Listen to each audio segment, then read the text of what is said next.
Welcome back to our channel மாணவன் ஆசிரியர். இந்த விட நம்ம என்ன பார்க்க போகிறோம்னு பார்த்தீங்கன்னா 11th standard commerce public examination March ஏப்ரலுக்கான கவர்மெண்ட்டோட அஃபிஷியல் ஒரிஜினல் வணிகவியல் கொஸ்டின் பேப்பர் தான் பார்க்க போகிறோம்.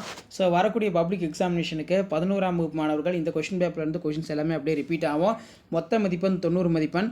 ஒரு மதிப்பெண் வினாக்கள் பொறுத்த வரைக்கும் 10 வினாக்கள் வந்து பார்த்திங்கன்னா கண்டிப்பாக புக் பேக்லேருந்து வரும். ரிமைனிங் ஒரு 10 மட்டும் வந்து பார்த்தீங்கன்னா புக் பேக்லேருந்து தான் கேட்பாங்க. அது ஆப்ஷனை வந்து பார்த்தீங்கன்னா சேஞ்ச் பண்ணி கேட்பாங்க. அதனால் வந்து பார்த்தீங்கன்னா 11th ஸ்டாண்டர்ட் காமர்ஸ் ஸ்டூடெண்ட்ஸ் நீங்கள் பப்ளிக் எக்ஸாமினேஷன் ப்ரிப்ரேஷனுக்கு இந்த கவர்மெண்ட்டோட அஃபிஷியல் ஒரிஜினல் கொஸ்டின் பேப்பர் ரொம்ப யூஸ்ஃபுல்லாக இருக்கும். ஸோ மறக்காத வீடியோ ஃப்ரெண்ட்ஸுக்கு ஷேர் பண்ணுங்கள். மாணவன் ஆசிரியர் யூடியூப் சேனல் சப்ஸ்கிரைப் பண்ணுங்கள். வீடியோக்கு ஒரு லைக் கொடுங்க. அப்போ தான் அடுத்தடுத்த வீடியோ அப்லோட் பண்ணுறதுக்கு கொஞ்சம் மோட்டிவேஷனாக இருக்கும். ஸோ இதில் வந்து பார்த்தீங்கன்னா நமக்கு ஒரு மதிப்பெண் வினாக்கள் 20 வந்து பார்த்தீங்கன்னா கொடுத்துருக்காங்க. ஸோ அதுக்கு மேலே வந்து பார்த்தீங்கன்னா 2 மார்க் 3 மார்க் கம்பல்சரி 13 கொஸ்டின். பண்டமாற்று முறை என்றால் என்ன? What is mean by barter system? பட்டய அல்லது சாசன நிறுவனம் என்றால் என்ன? What is mean by chartered company? தானியங்கி பணம் வாங்கும் அட்டை ஏடிஎம் பற்றி நீவிர் அறிவது என்ன? What do you about the ATM card? கடன் பத்திரங்கள் பற்றி சிறுகுறிப்பு வரைக. அதே மாதிரி மடக்கு கடையின் பொருள் யாது? பன்னாட்டு நிறுவனம் வரையறுக்கவும். Define multinational company.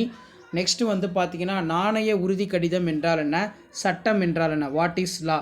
மறைமுக வரியின் பொருள் தருக. அதே மாதிரி பார்த்தீங்கன்னா 3 மார்க்கு வரையறை பொறுப்பு என்றால் என்ன? Limited liability. நெக்ஸ்ட் வந்து பார்த்தீங்கன்னா கூட்டாமை ஒப்பாவனம் என்றால் என்ன?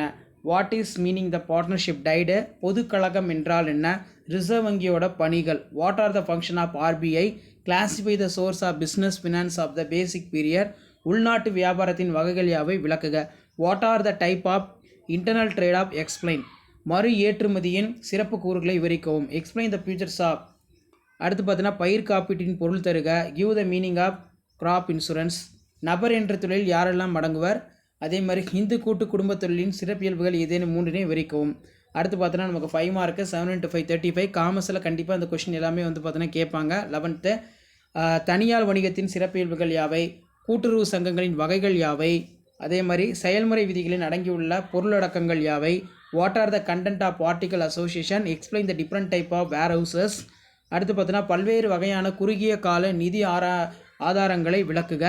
சுய உதவி குழுக்களின் நோக்கங்கள் யாவை? Explain the various kinds of source of short term finance.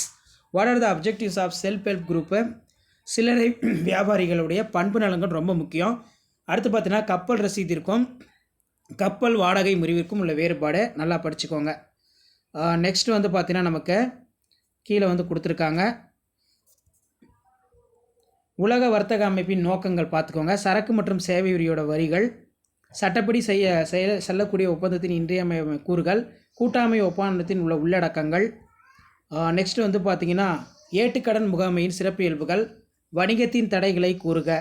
So இந்த கொஸ்டின்லாம் நல்லா படிச்சுக்கோங்க. மறக்காத வீடியோ ஃப்ரெண்ட்ஸுக்கு ஷேர் பண்ணுங்கள். மாணவன் ஆசிரியர் சப்ஸ்கிரைப் பண்ணுங்கள். தேங்க்யூ.